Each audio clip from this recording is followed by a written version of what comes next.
Just as we're seeing major pullbacks by legacy auto companies in their plans for electric vehicles, today we're going to report on two major news that shows no matter what they say, they know for a fact that if they don't electrify, they'll be dying sooner than later. So first, there's a report that Volkswagen plans to build electric vehicles in Mexico with an initial $750 million investment. They're going to transform an existing factory that they already have there. And second, General Motors just bought a key supplier of gigacastings, or at least that's what the article says that it is about. This company was one of the suppliers Tesla was using. So today we're going to explore whether this is critical to Tesla's plans or not. We've got Brian White joining us. He is a host of his own YouTube channel called MyTeslaWeekend. Welcome, Brian. Great to be on. It's these headlines are a lot of fun because regardless of the reality, I'm sure the editor can come up with something that'll make people click. Let's start with that news first, because that is exactly what they said here. This is what the article says. GM snatches key Tesla gigacasting supplier. And this is the photo that they included in that. This is makes it look like that it is an actual gigacasting machine. Just to remind folks, Tesla has been doing this for several years, and there's at least 6, if not more, automakers now that are following suit. Gigacasting reduces the number of parts required because you just make one giant part. This has been critical to lower the cost of producing these vehicles and the time it saves. And the article says if you can't beat them, buy them. So for years, a little known company called TEI, Tool and Equipment International, it's been helping Tesla push back the frontiers of gigacasting, the process it pioneered to cast large body parts. So now Tesla is now part of General Motors. So they've agreed to a deal and snapping up the specialists. And then now they say they call it sand casting techniques that accelerate the development of Tesla's gigacasting molds, allowing it to cast more complex components. So GM bought them. And then it says with TEI gone, Tesla's leaning more heavily on 3 other casting specialists. It has used in Britain, Germany, and Japan to do this huge molds needed. But they say that at the same time, Tesla's scrambling to find another sand casting specialist to fill the role TEI has. What's your reaction to this article? Bonkers, man. Come on. What are we talking about here? So you're telling me, even in the article, they say there's 3 other companies Tesla already uses to do the exact same thing, but they're scrambling because GM snatched this supplier. This company was up for sale. If Tesla wanted them, they would have bought them. You don't, when you're looking to fill your dance card, you don't start with GM. You start with the company you have the most faith in, and ain't nobody got the most faith in GM. That's why when Mary Barra's shares vest, she sells them instantly, because even she knows what that stock is worth. And that should tell you a lot. This is not a critical component. This is a component. If you have to go all the way down the line to this company doesn't make gigacastings. They don't make tools for gigacastings. They make the molds that are then better refined, better machined, which then make, you are 3 steps down the rung at this point.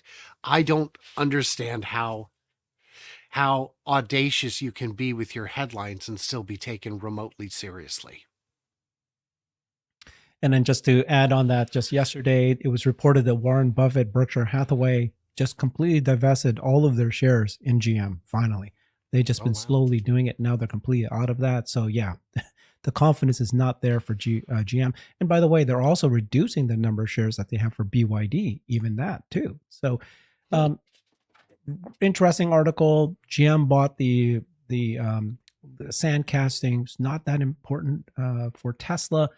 But at least they are moving in this direction. So even though they say they're not going to electrify, they need to do that. This is another place where Tesla just completely changed kind of the industry. Everyone's now going to have to do gigacasting because it's just, you can't compete if you don't have that savings. On a low volume vehicle, stamping makes sense. Stamping's expensive and fiddly, but setting up the casting the first time is expensive and difficult. It's a lot of work to get it right the first time. Once it's right, you can crank them out all day. You can get, I think the old number was 100,000 uses out of a mold before you need to replace the mold or fix the mold. And now with newer materials, that number is higher. So that's great. That's what you need. When GM makes a new platform, they generally will stick with it for 5 years, 7 years. And so even though the bumper might change, the grill might change, the mirrors might get pointier or rounder, it's still the same car. Every year when they do their model refresh, their mid-cycle refreshes, it's just little tweaks to make it look a little different. So it's all new for 2024. But the underlying platform remains the same. So even though it doesn't look like they're doing a lot of volume on some models, this still makes sense. It's just the trick is when you've got 50 models you're making, if you don't have enough shared platform, you're not going to install 100 gigapresses. That's ridiculous. That's too many. I've created a website that is the most comprehensive resource for the Tesla investor. Please check it out. Simply go to my website at herbertong.com. Okay, the second news story is Volkswagen announced that they're going to be building electric vehicles in Mexico with an initial $750 million investment and a possible follow-on investment next year. So this is, they're moving ahead with plans to build electric vehicles. And this is just right after, a couple of weeks ago where Volkswagen were making announcements of pulling back their forecast. So again, this is just something that they need to make these announcements. They're going to be 2 investment packages. And then the goal is to produce electric vehicles. Okay, so this first of the 2, $750 million, is going to transform this facility that they already have. That's already there. And it's actually the largest auto factory in Mexico, one of the biggest within its networks. This plant already produces Jetta, Beetle, Golf, and Tiguan long version.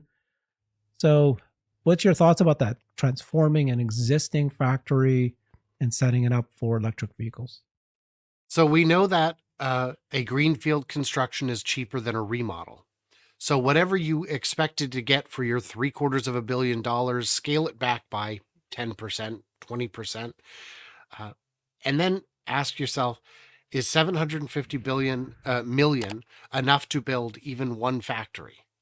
So I am not anticipating tremendous volume from this factory because it's not enough dollars.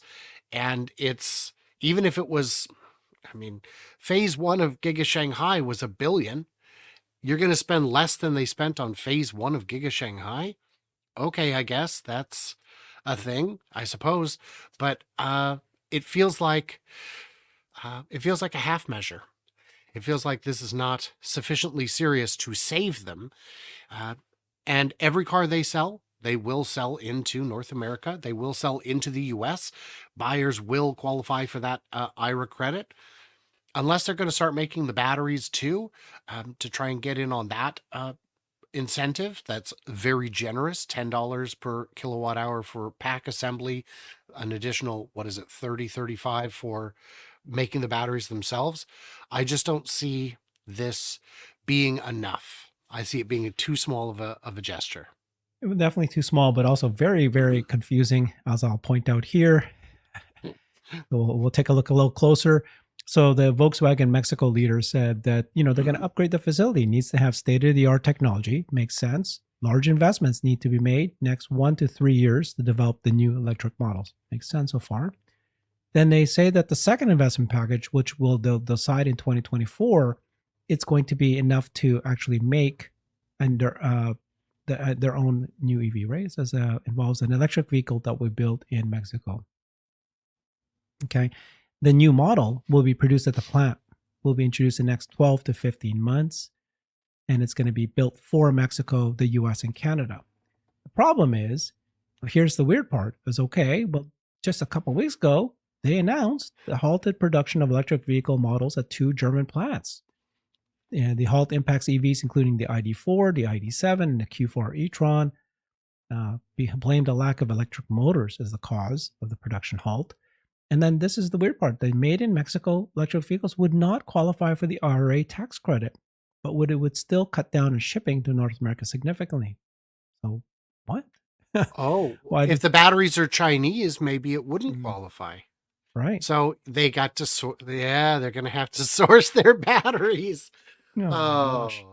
So what So we heard is What we heard is we're putting 750 million into the factory to do some remodeling. We're going to paint the place. It's going to look real nice. Oh, and next year we're going to announce billions to actually build the cars.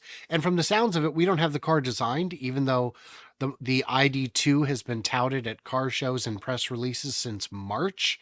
And yeah, but the fact that they're slowing down on production of the ID4 and like the Audi, that Audi is basically just a rebadged Porsche, but worse. It has worse specs.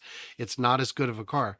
But the ID7, I think you said, those cars, I don't think you can blame a lack of motors. I think the problem is they're too expensive for what you get. Yeah. Okay. Well, I think my understanding of what's going on here is, listen, all these legacy automakers, they know this is the future. They know that they're going to die if they don't do this. But they know that they can't make EVs right now, and they have issues like batteries and so forth. They didn't plan ahead. And so they're blaming it and saying, oh, we're going to slow down our electric vehicle forecast for now.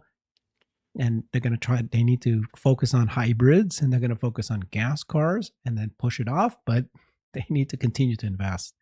Thank you so much, Brian. Follow him at MyTeslaWeekend on YouTube. Thanks, everybody. Bye-bye.